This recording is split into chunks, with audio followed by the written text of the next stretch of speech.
politik melawai.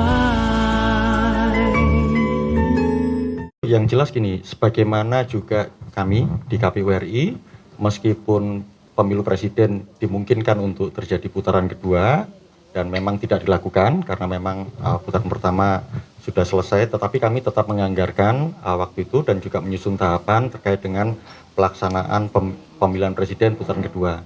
KPU DKI juga demikian, sama tetap mempersiapkan penganggarannya dan juga pelaksanaan tahapannya sampai putaran kedua. Nah itu pasti. Jadi yang jelas kalau nanti urusannya di tahapan pelaksanaan pilkada yang diatur oleh KPU daerah, dalam hal ini KPU DKI, tentu kalau misalnya terjadi itu dua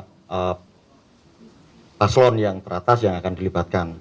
Tapi kita juga tidak berandai-andai karena bagaimanapun juga proses rekapitulasi juga kita tunggu nanti hasil dari rekapitulasi manual berjenjang yang dilakukan mulai dari tingkat PPK, kemudian di kabupaten kota sampai kemudian tingkat provinsi. Jadi keputusan KPU untuk ditetapkan dan apakah itu nanti akan ada putaran kedua atau tidak baru bisa dilihat dari situ. Tapi dari sisi perencanaan program dan tahapan serta penganggaran tentu sudah disiapkan.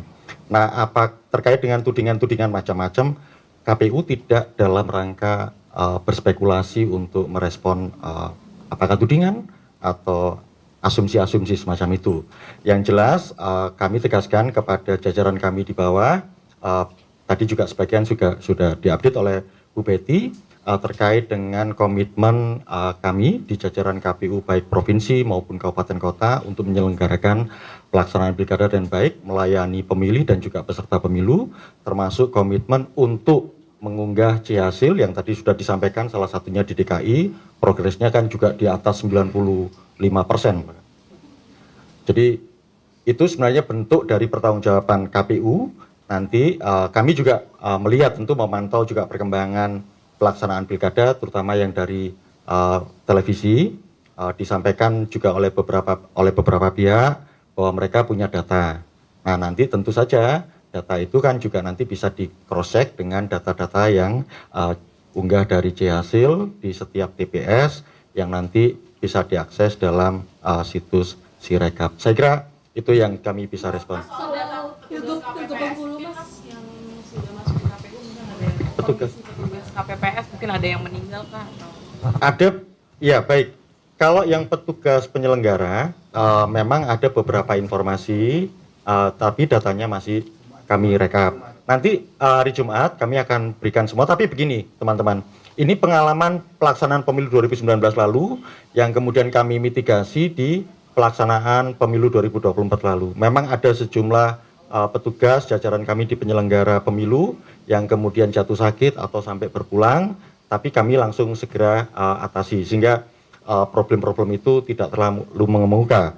Tetapi bagaimanapun juga tentu kalau misalnya memang ada satu dua informasi yang kami dapatkan KPPS segala macam yang berpulang pada saat menjalankan tugas, kami mengucapkan turut bela sungkawa. Nanti akan ada proses yang kami jalankan. Pak, soal pilkada Bengkulu, kan salah satu gubernurnya itu kena OTT, dan tapi masih berkompetisi. Kalau misalkan dia unggul itu Pak, kira-kira dari KPU sikapnya gimana? Apakah penetapan hasilnya itu menunggu penegakan hukum? Gini, Mbak, terkait dengan itu kami tidak punya opini apapun.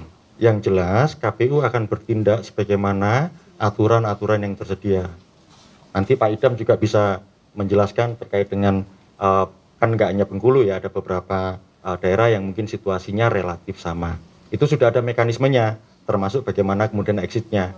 Salah satunya kalau misalnya proses itu tetap berjalan dan kemudian dimenangkan, tentu proses penggantiannya bagaimana, proses seperti apa itu sudah ada aturannya di situ. Gitu. Saya kira di situ ya.